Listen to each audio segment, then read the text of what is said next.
Hi guys, in this video I'm going to be talking about Morbid Angel's Covenant album and its importance to extreme metal. So let's get into it. So in 1992, music industry legend Irving Azoff went out for ice cream with Gunter Ford, manager of the Florida death metal band Morbid Angel, to discuss a possible signing. The actual negotiations took around 10 minutes. Albert Mondrian in the extreme metal history choosing death, Irving asked him what kind of ice cream he wanted and he finished the deal. It was official. Ford's clients were officially a major label artist in North America, signed to Azoff's Warner Brothers subsidiary, Giant. These were the post-Nirvana boom years, and seemingly no underground band was too intense or esoteric to get at least a look, if not a lucrative deal, from this or that corporation. Frequently these albums resulted from these unions represented some sort of taming of the group in question, a more refined and approachable version of their existing sound. But Morbid Angel's Covenant, released on June 22nd, 1993, was a bit of a special case. The first major label death metal album was, if anything, more extreme than what had become before. A 41-minute blast of white-hot satanic rage that still, a quarter of a century on, has no real equal in the genre. Prior two albums, 1989's Altar of Madness and 1991's Blessed Are the Sick, helped to establish death metal as the next frontier of extremity beyond 80s thrash. Vincent, the guitarist Trey Azatoff, and drummer Pete Sandoval combined growled vocals, overtly satanic lyrics, and an onslaught of jackhammer blast beats with real songwriting know-how to create a pair of future cult classics. From its opening seconds, Covenant makes these records and efforts by the band's contemporaries such as Immolation sound puny. One major upgrade here is the monstrous production from Flemming Rasmussen, already a metal legend thanks to his work on Metallica's mid to late 80s masterworks Ride the Lightning, Master of Puppets, and Justice for All. As Rick Rubin had done for Slayer on 1986 pivotal Reign in Blood, he somehow managed to uncover savagery in their sound that hadn't come through on the record before. What he brought to Morbid Angel isn't merely polish, it's more like girth coupled with a ton of atmosphere, whereas Altar sounded thin and blessed overly processed. Covenant is at once a massive and intense, organic, sharp, snarling guitars, double kick drums like an advancing tank, China cymbals like shattering glass, and vocals like a beast roaring through the wilderness. But it's the material itself that makes Covenant a classic. The band had already penned some of the catchiest songs in death metal's early canon, including enduring fan favourites like Immortal Rights, Chapel Ghouls, and their giant debut, though it was entirely without filler. Each song had a unique identity and approach, from swinging march-like opener like Rapture to The Promised Land, which started out like a sinister laid-back groove and broke midway into a furious burst of speed, and the punky uptick to Angel of the Seas, a reprisal track from the band's demo days, an epic dirge-like closer, God of Emptiness, which proved the band could just as fearsome when leaving tons of negative space as they did on their high-density songs. Ingenious flourishes, the way the guitar drop out just before the second verse of Lion's Den, leaving Vincent's voice alone with Sandoval's pummeling kick drums, the geeky, out of left field instrumental breakdown in the middle of Sworn to the Black, the eerie, pulsating ambient instrumental of Nomoratu, showed that chief songwriter Azatoff had no intention of letting the band's commitment to extremity compromise its creativity. It was on Covenant that Trey Azatoff, Morbid Angel's sole remaining original member, came into his own extreme metal's most inventive guitarist.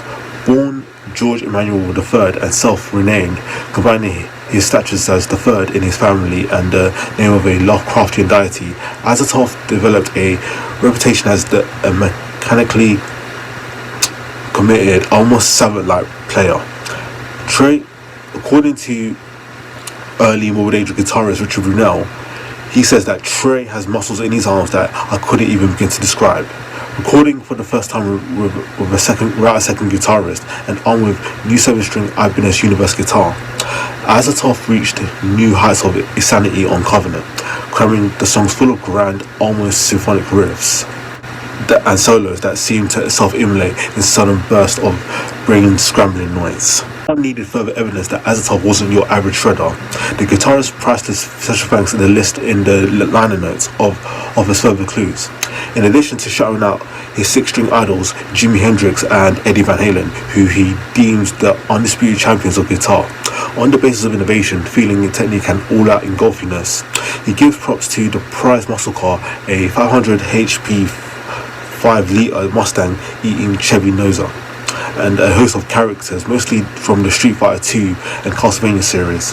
The consoles of Sega Genesis and Super Nintendo, he asks rhetorically, how could you live without either systems? And Barney the Dinosaur, capturing the hearts of children. Hiding the guitarist phantasmagoric weirdness is Vincent's pitch black lyrical bent. The album covers numerous themes, like from Christians being thrown to lions in ancient Rome, Lions Den, to the perverse pleasures of S&M, pain divine, likely a note to Vincent's then wife Jen, a dominatrix and the leader of a band called the Jenna Torturers. But in his song, the frontman makes his central tenets resoundingly clear. He's pretty committed to the whole Satanism thing. In Rapture, he makes pledging oneself to the dark side it seems almost heroic. I feel the energy, the poison moves in me, I spill blood, while it's sworn to the black, he describes repulsed by the light, heart pumping ice, and he's not the biggest fan of mankind. In Blood on My Hands, he plays the role of some kind of unholy warrior, vowing open wide the gate, staying the world with the blood of man. Pete Sandoval's, the band's Salvadorian drummer, is the final member of Covenant's unholy trilogy. Aptly nicknamed Commando in the album credits, he turns into a performance that still, 25 years later, a time when extreme metal drumming now seems more like a competitive sport than a musical art. Stands with its fury and focus. Sandoval's peak velocity snare eruptions, such as the odd triplet blast beat he enjoys during the bridge on Pain Divine, or the straight up inhuman 8-note pulse he bashes out on during the outro of Vengeance Is Mine, are palely breathtaking, but his choppy yet absolutely in his pocket sense of groove on slow tracks like Sworn to the Black and God of Emptiness is just as impressive. If there's not a moment of fat on the album, there's not an element out of place on the album's cover. On his two earlier album covers, the band had opted for respectively comic book style occultism and a gorgeous 1895 painting whose title translates to Treasures of Satan. But for Covenant, they chose something more modest. An elegant little occult tableau with a knife, a quill pen and a leather-bound book, a piece of parchment filled with what looks like backwards script and a chunky old school candle.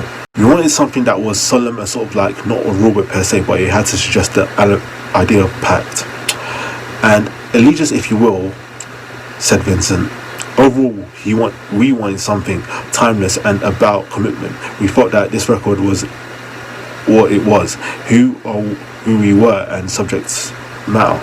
It was like our covenant to ourselves, he added. In retrospect, it's somewhat amazing that Irving Azoff, the Jewish mogul best known for managing the Eagles, was the man who helped bring thoroughly, sometimes uncomfortably, the uncompromising, overtly satanic album to the masses. He says, I have always been interested in supporting artists who are pushing the envelope in some way. I never worry about what others may think. Covenant will go on to sell more than 120,000 copies, thanks in part to the healthy support of MTV's Headbangers Ball for artful Tony Kumwalder, who directed videos for Rapture and God of Emptiness. Now, the following year, Morbid Angel would find themselves on the road with Metal Titans, Black Sabbath and Motorhead. All pretty darn impressive for a band whose brush with the mainstream concluded with their most uncompromising statement. In 1993, other luminaries of death metal underground such as Carcass, Entombed, Napalm Death would also get a major label signal boost to a deal with Columbia and pioneering extreme metal imprint Earache. Excellent albums resulted, but Covenant still stood as an outlier. An example of the band in question amplifying and scaling back of the harshness of its output. In retrospect, it was the beginning of the end of an era. Morbid Angel made one album for the giant before the company went under. David Vincent left the band soon after. Azatov has kept the band going ever since, releasing a series of bizarre, sometimes brilliant, sometimes flawed records, including one much maligned industrial steeped reunion with Vincent on a series of indie labels. Vincent split again and began covering Morbid Angel songs with an offshoot called I Am Morbid, while As a tough link back to the Live Back Up with Vincent, former replacement Steve Tucker for King Was Disdained, a strong 2017 album that marked the band's return to their true wheelhouse. Lead track Piles of Little Arms even invoked the bestial gallop of Rapture, and what has become a sample, somewhat hilariously, he found God. All these years later, the first major label death metal album still sounds like some kind of terrifying pinnacle for the band of their subgenre as a whole. Somewhat, the old Covenant remains unbroken.